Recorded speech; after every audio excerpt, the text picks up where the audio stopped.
Hi, everybody. Sigal here, coming to you again from my home office. I'm still here on the other end of the computer. All's good. I hope the message, my recording rather, finds you all in continued good health and in good spirits. And by now, hopefully, you're well into your Pesach cleaning, which everybody loves. This year, only that much more because we're stuck inside. But in any case, I hope you had a bit of time in between cleaning and cooking to watch my film suggestion of The Angel, directed by Ariel Roman. I'm going to, in very short order, share my screen with you and share some thoughts from from Time Magazine and from Haaretz, both of which had reviewed the film. But from my perspective, I really did enjoy this movie. I think the director did a great job in terms of bringing a real life mystery to the screen. I, for one, am a real sucker for a thriller and a good whodunit. The fact that this echoes a real life mystery only makes it all the more better.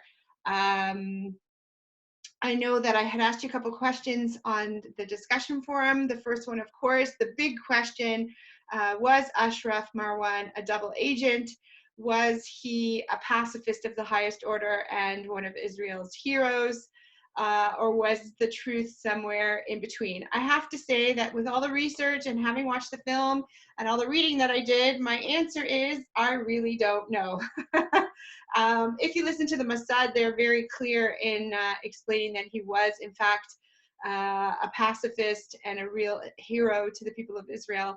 But if you also look at the events surrounding his death, still mysterious in terms of what actually happened there, but more so the subsequent funeral that happened afterwards.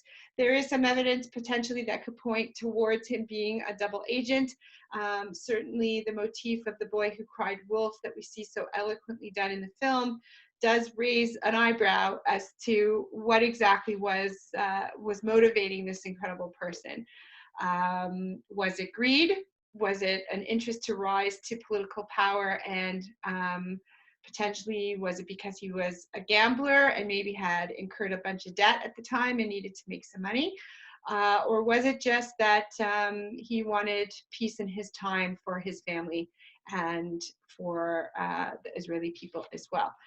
Don't know, but a great movie in my opinion. I'm going to share my screen and hopefully I'm going to bring you some of the thoughts of both Time Magazine and also an article in Haaretz that shed a bit of light. So I'm going to start here with Time, just because, as I said to you last week, they tend to say things better than I can. As you know, if you've seen the film or if you haven't seen the film, I'm about to give you a major spoiler alert in terms of what the film was about.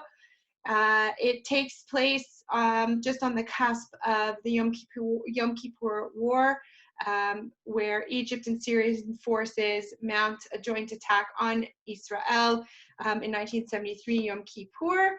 It begins a weeks-long war. Though Israel was caught off guard by the attack, its intelligence agency, the Mossad, had in fact received a tip about what was going to be coming. The tip came from Ashraf Marwan, a well-connected Egyptian national. His father-in-law was, at the time, Egyptian President Gamal Abdel Nasser. Marwan is married to Mona, the daughter of Nasser. He then goes on to serve as a high-ranking official and counsel to President Anwar Sadat, following Nasser's death due to natural causes, we think, in 1970. He continues to ascend politically, and as the film depicts, he becomes a right hand to Anwar Sadat, and then passes on these various sensitive information to Israel, earning him the code name Angel. The film is based on a best-selling book that was written by Uri Bar Yosef, The Angel, the Egyptian Spy Who Saved Israel. And of course, Netflix makes it into a film directed by Ariel Roman. As I mentioned at the beginning of my comments, it is a real-life mystery because, as we know, in 2007, Marwan actually dies quite mysteriously. To date, we are still unclear as to whether or not it was a suicide. Was it a murder set up as a hit by Israel or by the Egyptian intelligence agencies? No one knows, but we'll talk more about that when I get to the sources that I prepared for you.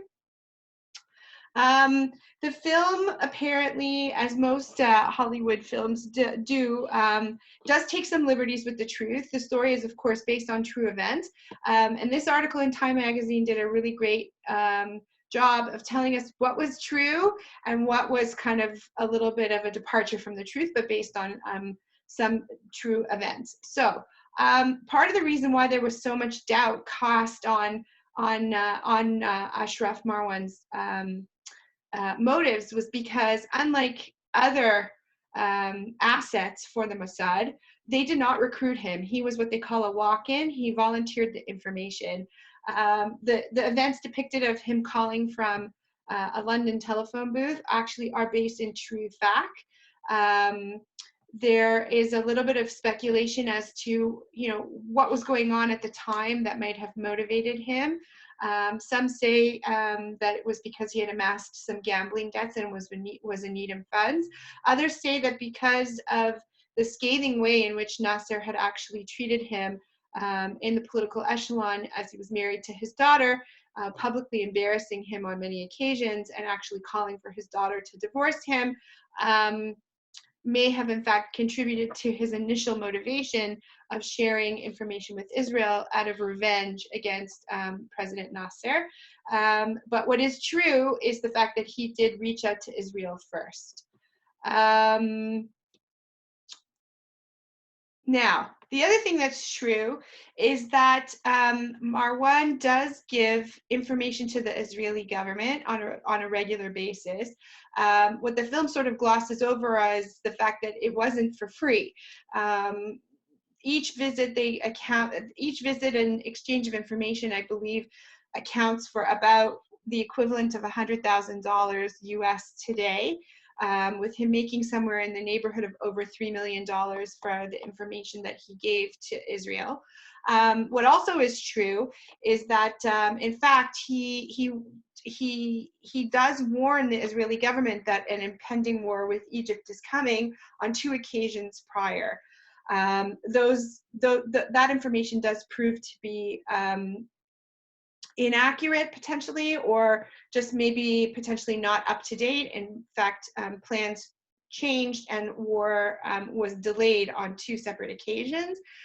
We do see this motif of the boy who cried wolf. It's a story, a very well-known story that we see Marwan reading to his son, which again raises another eyebrow as to whether or not he was a double agent, and that these two earlier warnings of war that didn't pan out were meant to call into question the validity of his information, thus leaving Israel unwilling to act on the real intelligence when the time came at the beginning of the Yom Kippur War. Just for a second, I want to take a slight departure on that theme of the boy who cried wolf, and just from my opinion, I thought the director was also giving us another little sort of more nuanced message in that whole little section. He shows both families. He shows the humanity of people involved. Yes, these are 2 countries who are at the time mortal enemies engaged in war. But what he is showing us at the core is that the people are still people. We see Marwan reading his son a story to send him off to sleep. And we see the Israeli Mossad agent, Dani, in real life duty, reading his child a story to put them to sleep. It's the most human thing. It's a little bit of nuance, I think, that the director is trying to draw our attention to, which is at the core, all human beings want peace. All human beings want to have their children grow in love, in health, and it's at the core the same on both sides, despite all the difference, despite all the hate and the war and the bloodshed. Anywho, okay, back to time. So as I mentioned twice, he sends out information that doesn't pan out. And so, of course, when he finally gets to the point that he's warning them for the third time on the cusp of the Yom Kippur War, potentially leads to a situation in which Israel doesn't take things as seriously as it should. I'm going to read from here. When Marwan's warning that Egyptian and Syrian troops planned to launch a surprise attack on Yom Kippur, Israel was taken off guard and did not prepare as it might have otherwise done. The details of the invasion were the best kept Arab military secret in 25 years. Combat commanders were not informed of the upcoming attack until they needed to know. Both Israeli and US intelligence picked up signs of gathering forces, but could not bring themselves to believe that the Arabs were actually going to attack. Don't forget, we're talking about a period of time right on the heels of the 1967 war, in which Egypt took a very, very hard, heavy hit, both in terms of casualties, in terms of loss of territory, and of course politically took a hard hit as well. So the vox populi at the time was that they would not enter into another war with Israel until they were in a position where they felt they absolutely could win a war with Israel. And most intelligence agencies who were reading the sign of the times, both on the United States side and on the Israeli side, didn't think that in 73 Egypt had reached that stage.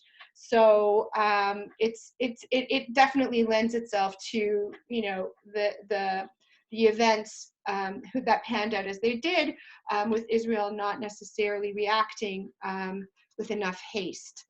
It was only 10 hours before the assault began that Israel finally concluded that the Arabs actually meant business. By that time, the attack came on the afternoon of Yom Kippur. Israelis were mobilizing, but they were too late to prevent the Arab advances. Based on the reading that I did, I gave myself a little history reminder. In fact, they were more mobilized in the Golan Heights on the Syrian front, but less so on the Egyptian front, due to, you know, just basically acting a little bit later than they should have or could have. Definitely the film has you believe that Marwan's maneuvering as a spy for Israel paved the way for the eventual Egyptian-Israel peace treaty that was signed by Sadat and Prime Minister Begin in 1979. The film implies that Marwan would go to any lengths to obtain this peace for both sides in the Arab-Israeli conflict, so much so that it raised suspicions both on the Egyptian side and on the Israeli side that he was a double agent sent to give incorrect information to the Mossad. Bar Yosef, in his book, his motive is to debunk the notion that Marwan actually was a double agent. He instead tries to position Marwan as a spy, fully credible and accurate and loyal to the Israelis. That, you know, he does make the point that the Israelis would have definitely had been better off if they had actually entrusted more weight in Marwan's warning of the Yom Kippur War. Also, Time magazine notes here that Aaron Bregman, who was a political scientist based out of the UK, who also revealed Marwan's history as a spy for the Mossad in 2002. He was on the other side of the argument, saying that he misled Israel on purpose. So again, lots of differing opinions here. You know, the other piece of the puzzle that I find interesting in terms of, you know, lending credibility to the double agent theory, is if you look at his funeral after his mysterious death in 2007, it was attended by so many high-ranking officials in the Egyptian government. His coffin is draped in the Egyptian flag, and he's treated to a hero's funeral. By that time, a lot of information had been circulated. Is it possible that they did think that he was spying for Israel, but to save face in the Egyptian world and in the Arab world in general, played him off as a double agent and hero for the Egyptian people? I don't know, but it definitely doesn't help to solidify for things for me in my mind. Interestingly enough, the film actually begins with this whole section about the Palestinian Black September group, whose plan to shoot down an El Al plane returning home to Tel Aviv out of Rome was thwarted by Marwan. In fact, in the film, they did take a little bit of creative license with real matter events, showing him as having delivered the weapons and then removing a firing pin that doesn't allow the missile to fire. In actuality, it was his wife, Mona, who, unbeknownst to her, had carried the munitions over from Egypt to Rome. Given, of course, that she was Nasser's daughter, her bags were labeled with her name and carried high-ranking diplomatic immunity. The missiles were packed in a bag without her knowledge. Her actual reason for being in Rome was at the behest of her husband under false pretense. And in fact, her bags, they come off the plane and they go straight into a truck without her even knowing what was going on. In fact, the members of this terrorist group are arrested in Rome before anything can happen, which I guess would not have, which would not have created the necessary amount of tension and thriller as they did by going the way the director did in the film. It definitely set the tone for the rest of the 2 hours in the movie. Which I think I said at the beginning, I'm a sucker for a good whodunit thriller, and I really, really enjoyed it. Another piece of fiction, according to Time magazine, was the inclusion of this Diana character, who really I felt could have been straight out of an Austin Powers movie, including the little red MG convertible that she picks him up in. In fact, the film uses her as his cover. Toward the end of the film, he solidifies his wife's concerns that he's having an extramarital affair, and of course, according to the film, it results in the breakup of the marriage. While they don't deserve divorce, they do actually separate in the film. This is all a work of pure fiction, according to Time magazine and other sources that I read in Haaretz. There was no such character. There was another woman who was involved, but she did not play the role of mistress, and there was definitely no extramarital affair that was leaked to his wife.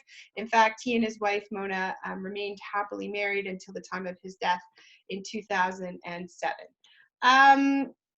Okay, so again, Haaretz goes into great depth here. They really didn't like the choice of actors, in particular the Canadian actor who played the role of Dunny, aka Alex, who in real life is actually Doobie. They thought they could have picked somebody better for that role. They also felt that that the director took a little bit too much license in terms of fictional pieces of the puzzle.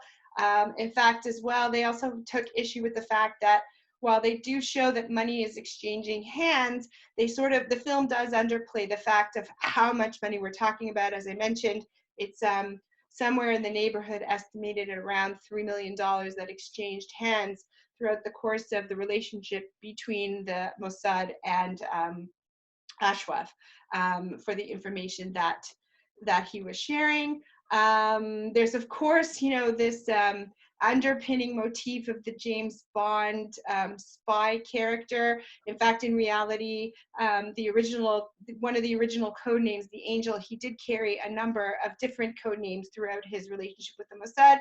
But the Angel was loosely based on The Saint, which was a 1960s show that starred the very great Roger Moore, the one and only Bond, in my opinion. I'm not sorry to the Daniel Craig fans out there. But there was definitely a lot of money that changed hands. Another question that they bring up here is that, there's all this conjecture if he was double agent or not a double agent. And, that brings up the question, why would they have kept up the relationship if his information wasn't credible?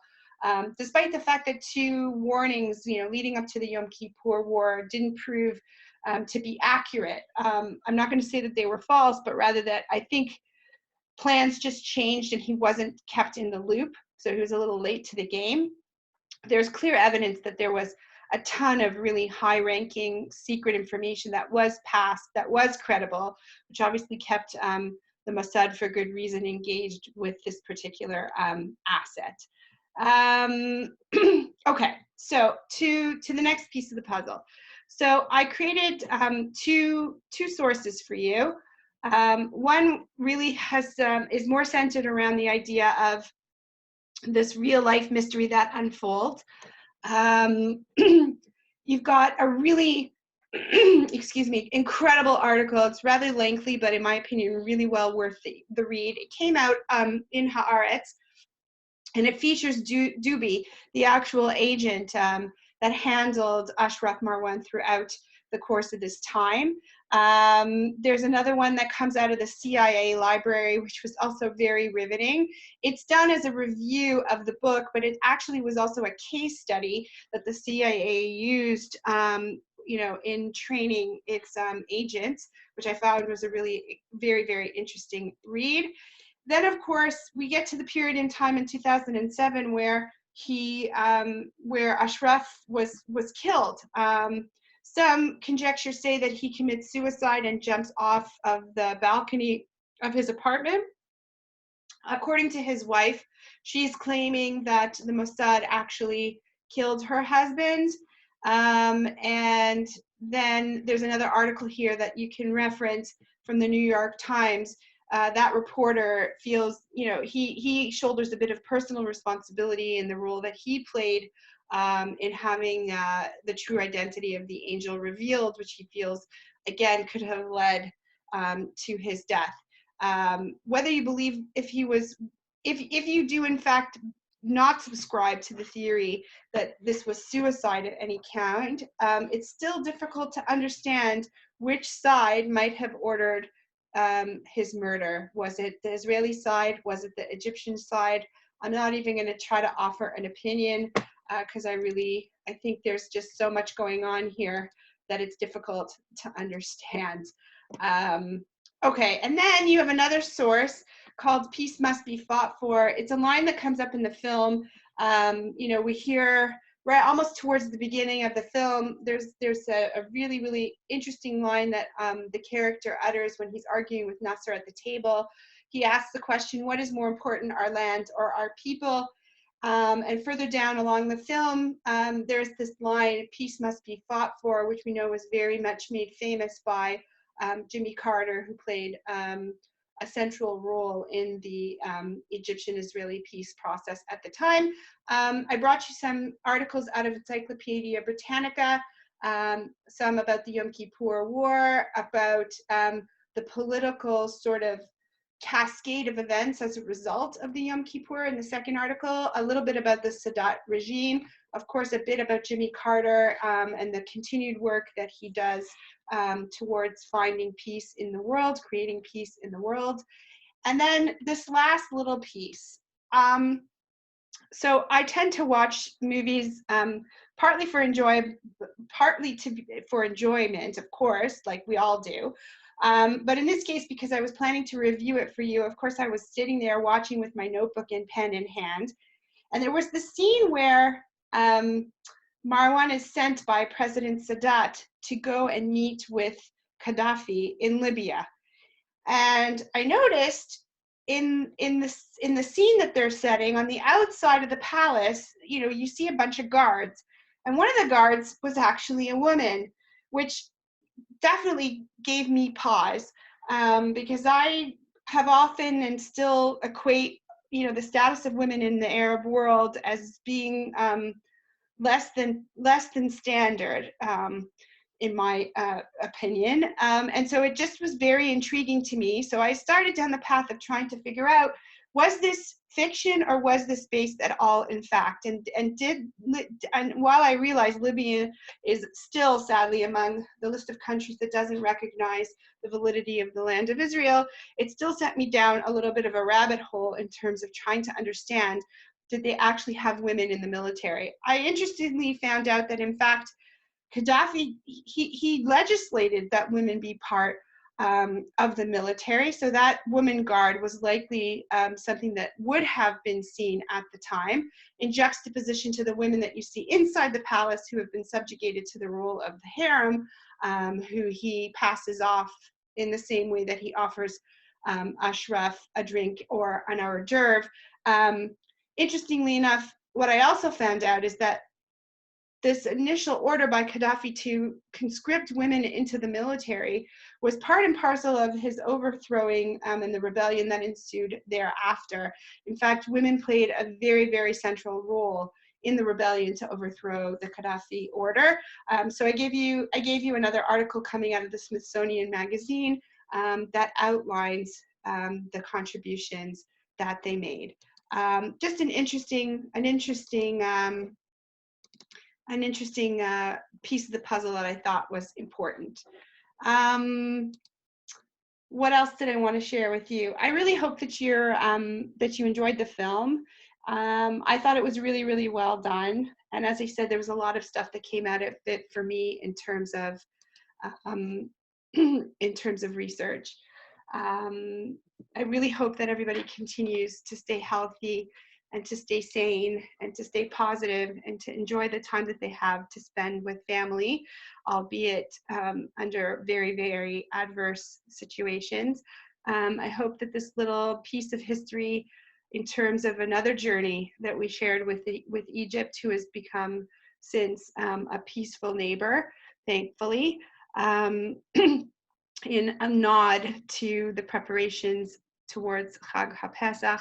I know it's going to be very different this year for all of us, but hopefully we can find the light and the message of freedom despite the adversity that we find ourselves in. This plague soon too shall pass if we're all responsible and do what we need to do. So I wish you all Chag Kasher V'Sameach, lots of love and health. And I look forward to seeing you in my next video. Take care, everybody. And let me see if I can get out of this. All the best.